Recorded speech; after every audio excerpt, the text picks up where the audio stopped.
Burgess was phenomenal in South Sydney's 42-22 win over the Raiders on Saturday in Gosford, but after spending the past 2 weeks suspended is facing a similar stint on the sidelines due to a brutal hit on Canberra 5'8" Aidan Sezer. Souths can ill afford to have Burgess available once every 5 weeks, and Gallen believes there is a simple change he can make to stay on the field more regularly. All that and more highlight the top 10 talking points from his pulsating Round 7 of the NRL.Round 8 live. Stream every game of every round of the 2018 NRL Telstra Premiership on Fox Sports. Get your free 2-week Foxtel Now trial. Sign up now. Greater than high Spurs sets up SKD winner, 0-42, regional centres turn it once. It was the success of the City Country game played at Tamworth's Scully Park in 2016. Local officials examined how they could fit more people in if the NRL were to come calling.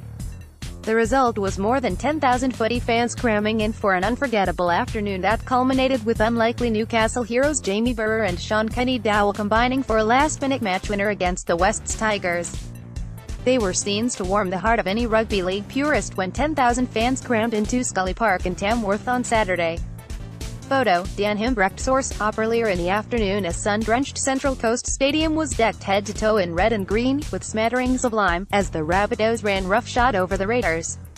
The energy at both grounds could be felt coming back through TV screens, and the playing surfaces were the match of anything else in the NRL. The people have spoken, let's have more vid please. How Hayne inspired Eels 213 Eels, Cowboys and losing streaks. There were two extreme makeovers in the NRL in Round 7. The Cowboys and Eels sides that started their clashes with the Titans and Sea Eagles respectively looked exactly how you would expect two teams without a win in 11 games between them to look. There were early penalty goals to make them feel better about a scoreboard that had conspired against them for so long, and rushed, almost panicked, efforts to score the first try of the game. Eventually they found their way across the try line, and a dramatic transformation took place before our very eyes. The Eels scored 7 tries, they'd scored 9 in their previous 6 games, and the likes of Jonathan Thurston, Jason Taumalolo and Cohen Hess had their way with an admittedly awful Titan side. There's work to be done, but winning sure cures a lot of those ills that they've been feeling for so long. Luke stunning double play 0-52, bully, boy a welcome warrior. He may not have got to play in the grand final, but Isaac Luke was integral in South Sydney's 2014 premiership. The Warriors are now starting to see what he is truly capable of. In his 3rd season with the Auckland-based club, Luke is fit, stripped and running riot through the middle third of the field. In the top-of-the-table clash with the Dragons and without star half Sean Johnson, it was Luke who put the result beyond doubt with a crucial 40/20th kick and subsequent try to go with his 103 running meters. The Warriors are a completely different proposition in 2018, and the man they call Bully is the poster boy for their transformation. Inglis and the Gona is back. 102 GI's smile as Gona returns. It was the first pump in the smile. Both said so much about the Greg Inglis, who has not only fought back from an ACL injury but also mental health issues to overcome doubt and make a successful return to the NRL in 2018. There are physical gifts that simply slow no matter how invincible you seem. So to see Inglis leap into the air, to take an intercept and then race 80 meters to score under the posts was one for all footy fans to savor. Even those from Canberra. Maybe Greg himself didn't know if those long legs could still propel him in a way that would keep much younger players in his wake. His celebration at the end of his run for more than simply 4 points. He finished the game with 186 run meters and 3 tackle busts, but most exciting is the prospect of what a confident Inglis will deliver over the next 20 weeks.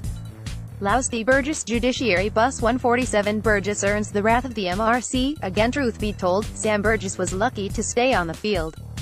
With his side well in control of the contest against Canberra, Burgess flew out of the line to pressure Raiders 5'8" Aidan Sezer in the only way he knows how, at 1,000,000 miles an hour. It led to a sickening hit on Sezer that subsequently earned a Grade 2 careless high tackle charge that will mean a further fortnight watching from the stands if he pleads guilty, coming just 1 game after a separate 2-week suspension. The Rabbitohs need their talismanic lock forward more than once every 5 weeks, and it has led some to question whether Burgess needs to tone down the aggressive intent he plays with.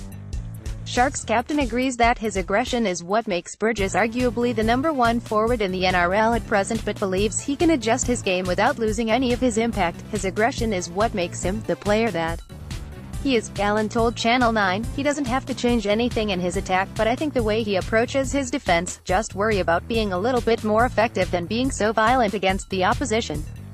Brawl as Sam wipes out Sezer, 113. I went through it when I first started in my career. From 2002 until about 2009 I was suspended a hell of a lot just like Sam, and it's because all I wanted to do was to go out and hurt people. I wanted to go out there, like Sam, and smash the opposition as hard as I could, and sometimes it went over the top. That's where Sam is at the moment. These days it's more about being effective. You don't have to always go out there and try and knock a bloke's socks off. You've just got to be effective, and I think that's the path Sam's going to have to go down. Rather than absolutely trying to belt everyone, just be a little bit more effective, and I think he'll find himself not being in as much trouble. Dropped ball, or dropkick. 129. When the right call seems so wrong, Billy Slater meant to drop the ball as he approached the Broncos' defensive line on Friday night. He just didn't mean for it to hit the ground before he kicked it. When he did what all good players do and followed through to ground the ball in the end goal, but deep down he knew it had hit the ground first. Like so many in the game, Slater just assumed that when he had done that he had knocked on, but the referees ruled that because he was entitled to drop kick it, it was a fair try, a decision supported by referees boss Bernard Sutton. Sutton clarified that a drop kick need not be an attempt at a field goal as such to be a legal kick, but the rule states that the ball must be intentionally released from the hands prior to being kicked. Slater thought he had knocked on. Experts and fans were adamant that he had, but the officials may in fact be right. It just feels so wrong. Cowboys break losing streak. 154. Brennan lambasts his dumb Titans. Everyone else was thinking it, but at least Gold Coast coach Garth Brennan had the guts to say it first. Playing a Cowboys team who had gone winless for 5 weeks, the Titans' only focus should have been to make it take as long as possible for the Cowboys to feel good about themselves again. Yes, they scored first through a penalty goal, but from that point they gift-wrapped an injection of confidence that the Cowboys gladly accepted, using a glut of Titans penalties and errors to first kick 3 penalty goals and then 2 tries for a 16-2 lead at halftime. For a long time the Cowboys were the best of 2 very average teams, but the more the Titans bumbled the better the home side got, until the likes of Jason Taumalolo, Cohen Hess and Jonathan Thurston roared back into form. Forget the 26-14 scoreline, the gulf at full-time was far greater than that. The Cowboys aren't back just yet, but they are well on their way thanks in no small part to the Titans. Big blows. Pearce could be out long-term. 153 Knights devastating setback. The irony that the Knights found a way to win on Saturday evening while Mitchell Pearce was off the field won't be lost on Novocastrians after scans confirmed their star half will miss the next 4 months due to a pectoral injury. The injury occurred 5 minutes from the end of Newcastle's 22-20 win over the Wests Tigers, that while vaulted the team back into the top 8 will make it incredibly hard to stay there for an extended period of time. Pearce brought belief to a side that had forgotten how to win. Their 4 wins through 7 rounds, just too shy of their total wins from the past 2 seasons combined. They now have to carry that belief forward without him, while New South Wales origin coach Brad Fittler can scratch Pearce from his list of potential candidates to lead the Blues in 2018. It wasn't the only serious injury of the weekend, but it's the one that will likely have the most devastating effect. Broncos forced to adjust spine again. Having just settled on his halves combination, Broncos coach Wayne Bennett will be forced into another adjustment to his spine, with hooker Andrew McCullough to miss the next 4 to 6 weeks with an elbow injury.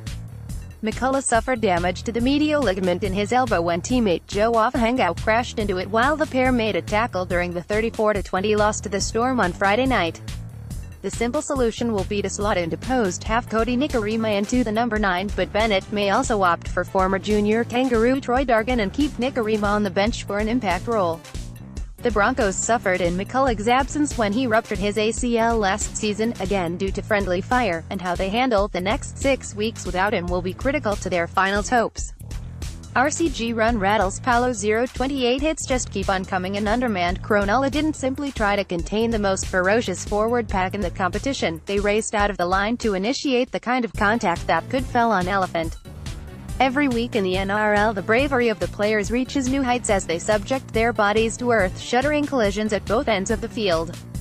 The ferocity with which players run and the commitment to contact of those who oppose them makes mere mortals wince, and there were some massive hits in Round 7. Warrior KO'd in brutal clash. 0-35 Sharks forward Joseph Paulo launched himself at Panthers prop Reagan Campbell-Gillard in a way that makes you question his sanity. Newcastle's Luke Yates hit Elijah Taylor so hard that the Wests Tigers lock was concussed from the whiplash, and poor Tohu Harris was flattened trying to stop Dragons prop Lisa Namau. There's a bone rattler in every set, and we should never lose sight of the courage of those who deliver them, and those who are on the receiving